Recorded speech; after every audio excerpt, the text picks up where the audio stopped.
O filme Upgrade nos mostra um futuro próximo onde a tecnologia está entranhada em quase todos os aspectos da vida. E quando Gray, o protagonista, tem seu mundo virado de cabeça para baixo, ele, que é um tecnofóbico, encontra uma forma de conseguir a sua vingança ou justiça, digamos que bem juntinho à tecnologia, o que nos remete à realidade de algumas pessoas que têm uma condição rara relacionada ao controle do corpo.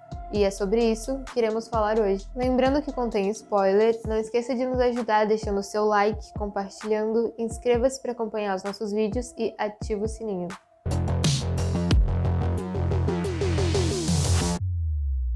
Upgrade é um filme australiano de 2018, que foi escrito e dirigido por Lee Granell, que também é roteirista de Sobrenatural, Jogos Mortais e O Homem Invisível de 2020, do qual ele também foi diretor. O longa futurista de ação e suspense nos apresenta o protagonista Gray, interpretado por Logan Marshall Green, que é o duplo de Tom Hardy. Gray é um mecânico que tem aversão à tecnologia, e é casado com Asha, que trabalha justamente no ramo tecnológico, na empresa Cobalt, produzindo membros robóticos para soldados feridos. Parece que ambos têm uma vida bem tranquila, mas ainda nos primeiros 15 minutos de filme, eles sofrem um acidente de carro, que aparentemente ocorreu por uma falha na inteligência artificial do veículo. Em decorrência desse acidente, se inicia a trama que vai traçar toda a vida de Gray no decorrer da história. Sua esposa é assassinada, e ele leva um tiro cirúrgico que o torna tetraplégico. Ao se ver incapaz de mover um músculo do pescoço para baixo e ter consciência da morte de sua esposa, Gray, como Tom Hardy no filme Mad Max, que citamos no vídeo sobre Mad Max, se você ainda não assistiu, dá uma conferida. Da mesma forma que Max, Gray precisa lidar com o luto. Enfim, como Max, Gray precisa passar por um processo de luto, que é uma reação natural à perda. Não necessariamente de uma pessoa perdida, mas nesse caso é. No luto, a pessoa tem total consciência do que perdeu e as características desse processo denominado Trauarbeit, caso você queira ser chique ou apenas trabalho de luto, são a perda de interesse em coisas que antes davam prazer, isolamento, uma tristeza profunda e etc. E podemos ver tudo isso no personagem, que tem de fato a tristeza que se camufla por trás de um rosto apático, mas que explode um choro nos braços da mãe, o que também é bem simbólico, mas em outra oportunidade falamos sobre isso. Também é possível ver claramente o isolamento de Gray e a sua perda de interesse, que na verdade é colocada de forma bem explícita como decorrência de sua nova condição, quando Aaron, um personagem que conhecemos ainda antes do acidente, um jovem rapaz que nos é apresentado como o dono da empresa Vessel Computers, entra no quarto o qual Gray está internado e diz: Must be frustrating for you. You're someone who likes to get things done with their hands. Em um certo momento, o protagonista toma uma decisão extrema. Ele tenta o suicídio, e se você já viu o filme, sabe como. Acredito que para tentar compreender melhor essa escolha, nós podemos talvez tentar pensar na relação de luto de acordo com Melanie Klein, uma psicanalista amplamente estudada. Em suma, ela descreve o processo de introjeção na qual o bebê, em sua relação primeva com a mãe, introjeta elementos bons e maus de acordo com a relação de ambos, estabelecidos como o seio bom e o seio mau. A experiência do bebê com o seio que o alimenta, que o acalenta e que o cuida faz com que ele introjete elementos bons referentes aos cuidados. Já o seio que se ausenta, que não satisfaz o bebê, tem elementos introjetados da mesma forma, ou seja, o seio mau.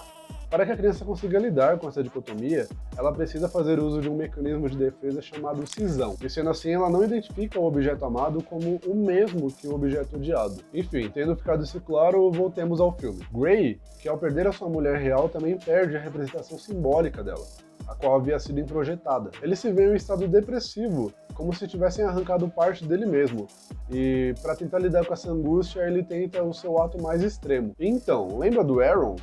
Quando ele entra no quarto para conversar com Gray, ele oferece uma opção para que ele consiga ter a sua vida de volta. Ele lhe oferece uma oportunidade de passar por uma cirurgia na qual seria implantada uma inteligência artificial, que poderia dotá-lo novamente de movimentos. O seu nome é Stan. Apesar de ser um tecnofóbico, Gray acaba aceitando fazer a cirurgia. E o que parecia ser uma virada em sua vida a possibilidade de ressignificar a sua perda, na verdade se mostra uma caçada em busca de vingança e a degradação do personagem, que no fim das contas mostra que de fato ele não soube lidar com a perda, e que na verdade a sua cirurgia foi uma forma alternativa de abandonar a própria vida. No entanto, já que o filme também tem as suas reviravoltas, vamos falar um pouco sobre a relação do protagonista com Stan. Após fazer a cirurgia e voltar para casa, Gray descobre que Stan consegue falar com ele, dentro da sua cabeça. Hello? Yes. E ambos desenvolvem uma relação em busca dos assassinos de sua esposa, em tese dividindo a mesma cabeça. Curiosamente, existe uma síndrome chamada Split Brain, ou Síndrome do Cérebro Dividido, ou também Síndrome da Desconexão Calosa, onde, após um procedimento cirúrgico que separa os hemisférios direito e esquerdo do cérebro, essa pessoa passa a viver como se tivessem duas mentes controlando um corpo. I need your permission to operate independently. Thank you. A conexão entre os dois lados é perdida e o processamento de informações é diferente para cada hemisfério. Tendo Sperry como o fundador da pesquisa e Gazzaniga com seu trabalho colaborativo, em 1960 eles estudaram pacientes que passaram por esse procedimento, que faz um corte no corpo caloso, uma cirurgia para casos extremos de epilepsia. E, apesar de raros, os conflitos decorrentes dessa separação demonstram que a ficção do filme tem sua base real. No filme, é claro, é uma situação bem mais dramática, mas nos casos reais que foram estudados, também há essa discordância entre os dois lados do cérebro. Como, por exemplo, um lado pode querer pôr uma roupa e o outro não. Como havíamos citado antes, os dois lados do cérebro processam as informações de formas diferentes. Se uma imagem é mostrada ao hemisfério direito, a pessoa com essa condição não consegue se expressar verbalmente sobre a imagem, mas facilmente desenha o que viu, ou obedece uma ação, caso na imagem esteja escrito levante-se, por exemplo.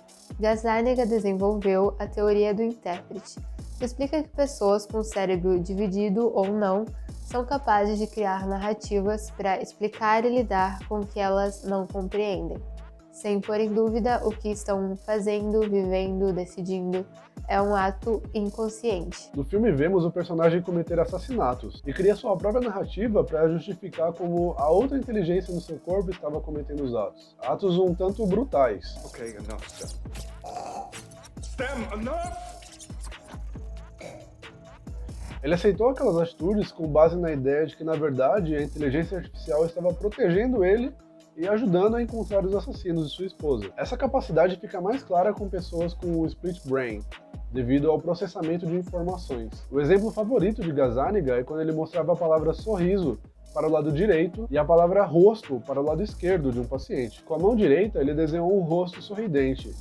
E ao ser questionado com o porquê do desenho, o paciente respondia: "O que você quer? Quer que eu faça um rosto triste?" Ninguém quer um rosto triste por perto, tentando justificar o seu desenho. O neurocientista, na verdade, explica que o lado esquerdo é utilizado por todos para tentar buscar explicações para eventos, selecionar em meio à enxurrada de informações que recebemos e assim construir narrativas que dão sentido ao mundo. Em um dos estudos, ao perguntarem para um adolescente o que ele gostaria de ser quando crescer, ele disse que gostaria de ser um desenhista, resposta a qual foi elaborada pelo hemisfério esquerdo, detentor de um papel crucial da lógica e da fala. No entanto, ao ser perguntado novamente o que gostaria de ser quando adulto, mas desta vez com a pergunta anotada num papel e sendo mostrada para o campo visual esquerdo do paciente, já que as informações processadas pelo cérebro são cruzadas, direita-esquerda, esquerda-direita, ele entregando peças com letras, o garoto não disse nada, mas prontamente a sua mão esquerda montou a frase corrida de automóveis. Outro exemplo é de um veterano de guerra, que por vezes, quando tentava abrir uma porta com a mão direita, a mão esquerda intervinha e não deixava ele abrir a porta. Caso você queira ler sobre, essas informações estão no livro Homo Deus. Nós vamos deixar um link aqui na descrição, onde você pode adquirir junto com os outros. Bom, acho que fugimos um pouco do filme, mas talvez essas informações, que podem ou não terem sido novas para você, tornem a experiência do filme ainda mais interessante. Caso você já o tenha visto, deixe nos comentários se algo mudou a sua perspectiva sobre a história. É maluco como a nossa cabeça é maluca, né? É tanta informação, tanto mecanismo, tanta conexão, e mesmo assim o pouco que conhecemos já parece um mar de informações inimagináveis. Você já sabia disso sobre o Split Brain? Ou sobre a parada do luto? Deixa aí no comentário, bora conversar. Não esquece de se inscrever e compartilhar.